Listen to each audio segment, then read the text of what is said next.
পয়সা ধন দৌলত, আজকে বাড়িঘর করার চিন্তা ভাবনা, আজকে সম্পত্তির চিন্তা ভাবনা, টাকা পয়সার চিন্তা ভাবনা, কিন্তু এই টাকা এই সম্পদ সব ছেড়ে আমাদেরকে যেতে হবে। তাই আমাদের কবরে ঢোকার আগেই আমরা এই সৎকারে দাঁড়িয়ে কাজগুলো করি।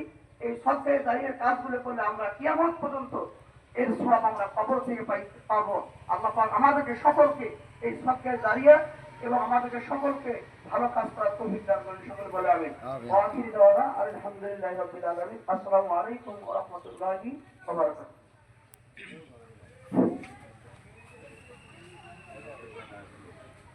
এই পর্যায়ে আপনাদের সাথে কথা বলবেন ভাইয়াদের বড় সামনে।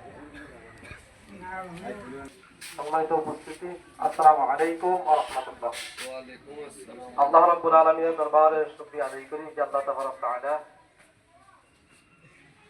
উক্ত ভাইয়াদের জানাজা নামাজে আপনাকে আমাকে কবুল করে জানাজা নামাজে শরীক হতে পেরেছি, সে আল্লাহর দরবারে শুকরিয়া আদায় আলহামদুলিল্লাহ। শানে দরুদ সালাম পাঠি সাল্লাল্লাহু আলাইহি ওয়াসাল্লাম। আসলে যে কথাগুলো বললাম সে কথাগুলো আমার পূর্বেই উস্তাদ হযরত মাওলানা আবু বকর সিদ্দিক উনি বলছে, বড় ভাই মোরতারুফ উনিও 1 বছর গত হয়ে গেল। এর মধ্যে দেখা যায় যে তার কাছ থেকে অনেক পরামর্শ পেয়েছি, তার কাছ থেকে অনেক দিক নির্দেশনা কি পাওয়া গেছে।